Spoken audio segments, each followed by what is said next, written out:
ये सबसे बड़ा पर्व है, इससे बड़ा कोई पर्व हो नहीं सकता।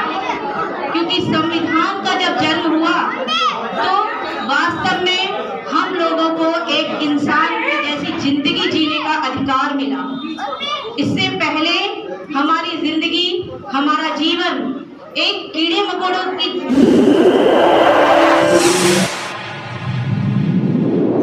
इस न्यूज चैनल पर जो भी वक्ता ने कहा वो उसकी अपनी राय है, जिसकी पुष्टि नेशन न्यूज इंडिया नहीं करता। धन्यवाद। जिंदगी से ज्यादा नहीं था। हमारी जिंदगी की कीमत किसी कीड़े मकोड़े से ज्यादा नहीं थी, क्योंकि अगर किसी को मार दिया जाए तो कोई वैल्यू नहीं होती थी हम लोगों की।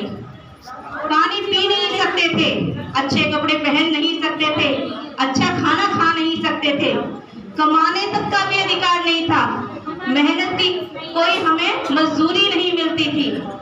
और मान सम्मान क्या होगा ऐसे इंसान का? कोई मान सम्मान नहीं था। तो आज जो हम स्वाभिमान भरी जिंदगी जी रहे हैं, आज जो हम अच्छा खाना खा रहे हैं, बल्कि आज अगर अच्छी खुली हवा में सांस ले रहे हैं, या यहाँ खड़ी होकर मैं बोल रही हूँ, मेरी जितनी भी बहनें यहाँ आई हैं, जितने भी भाई बैठे हुए हैं, और सभी को सम्मान जो मिल रहा है, ये सिर्फ और सिर्फ हमारे बाबा साहब भीमराव अंबेडकर जी द्वारा रचित भारत के सर्वश्रेष्ठ ग्रंथ संविधान की बदौलत। और संविधान भी ऐसा जो 2 साल 11 महीने और 18 दिन में जाकर पूरा हुआ, कोई छोटी मोटी बात नहीं है। सर्वश्रेष्ठ संविधान, दुनिया का सर्वश्रेष्ठ संविधान, और ऐसे संविधान को लोग बदलने की बात करते हैं।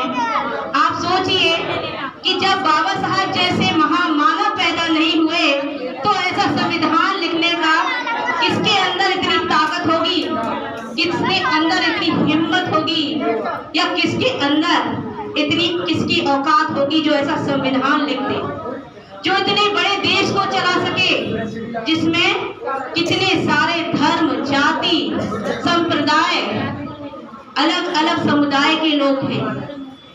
लेकिन फिर भी पता नहीं कैसे मूर्ख लोग हैं जो ये सोच लेते हैं कि संविधान को बदला जा सकता है। और फिर हम जैसे जो मेरे समाज के 80% जो मूल निवासी हैं, वो कहाँ हैं? वो किस लिए हैं? क्या उन्हें अपने अधिकारों की चिंता नहीं? क्या उन्हें अपने स्वाभिमान की चिंता नहीं? क्या उन्हें अपनी अच्छे जीवन की चिंता नहीं? क्या अपने बच्चों के भविष्य की चिंता नहीं? क्योंकि अगर ये सब कुछ है, अगर संविधान है तभी है। तो मेरे पास ज्यादा समय तो नहीं है, क्योंकि बहुत सारे वक्तागण हैं, और मेरी बहन जब रोशनी जी ने मुझे समय दिया 5 मिनट का, तो उनका बहुत बहुत साधुवाद। तो बस मैं यहीं पर अपनी वाणी को विराम दूंगी, 2 शब्द कहकर अपनी बात को खत्म करती हूँ कि अगर संविधान है तो हम हैं, अगर संविधान है तो हमारे बच्चे हैं, हमारी आगे आने वाली पीढ़ी है। अगर आप चाहते हैं कि आपके बच्चे डॉक्टर, इंजीनियर, प्रोफेसर, वकील और अच्छी से अच्छी जिंदगी जी चाहते हैं, अपने बच्चे का भविष्य चाहते हैं, तो सिर्फ घर में बैठने से कुछ नहीं होगा। आपको संविधान को जानना होगा, और ऐसे जितने भी प्रोग्राम होते हैं उनमें बढ़ चढ़कर हिस्सा लेना होगा। इसी के साथ आज की जो करुणा के सागर तथागत गौतम बुद्ध के चरणों में कोटि कोटि नमन करते हुए, संविधान के निर्माता बाबा साहब के चरणों में कोटि कोटि नमन करते हुए, बहुजन समाज में जन्मे सभी महापुरुषों और संतों को नमन करते हुए, शिक्षा की देवी माता सावित्रीबाई फुले जी के चरणों में कोटि कोटि नमन करते हुए, त्याग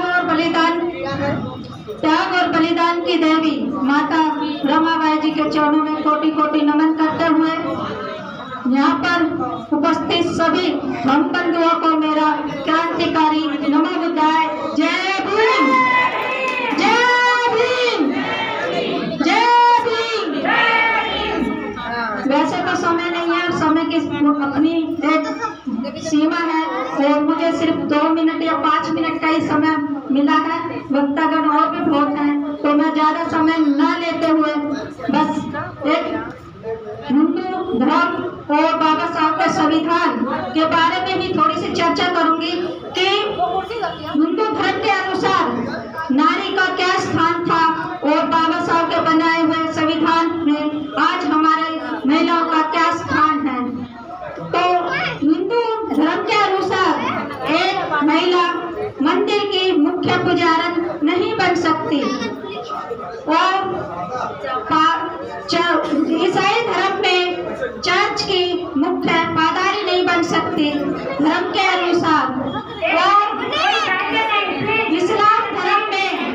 इस्लाम धर्म में महिला एक मुख्य मौलवी जो होता है वो नहीं बन सकती। और जो पंजाबियों में जो होता है उसमें एक मुख्य जो जगह होती है महिलाओं की वो नहीं बन सकती।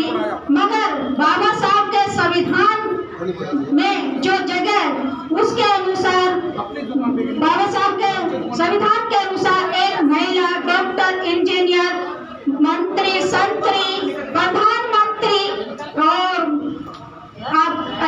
पायलट, इंजीनियर मतलब कि सभी कुछ बनती है। तो मेरा कहने का तात्पर्य बस यही है कि जो अधिकार धर्म न दे सका वो बाबा साहब के संविधान ने हमें दे दिया।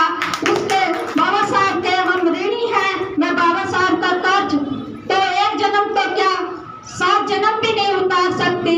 अगर मैं अपना खून का एक एक कतरा भी बहा दूं तो भी मैं बाबा साहब का ऋण नहीं उतार सकती।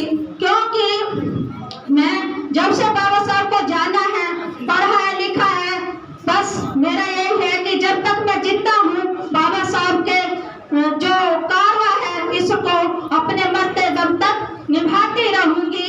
2 शब्द कहकर मैं अपनी वाणी को विराम दूंगी कि रुतबा मेरे शीश को बाबा साहब के संविधान से मिला। ये मुकद्दर भी मुझे बाबा साहब के संविधान से मिला। औरों को जो मिला वो मुकद्दर से मिला मगर मुझे तो मुकद्दर भी बाबा साहब के संविधान से मिला। सभी को नमो बुद्धाय, जय भीम।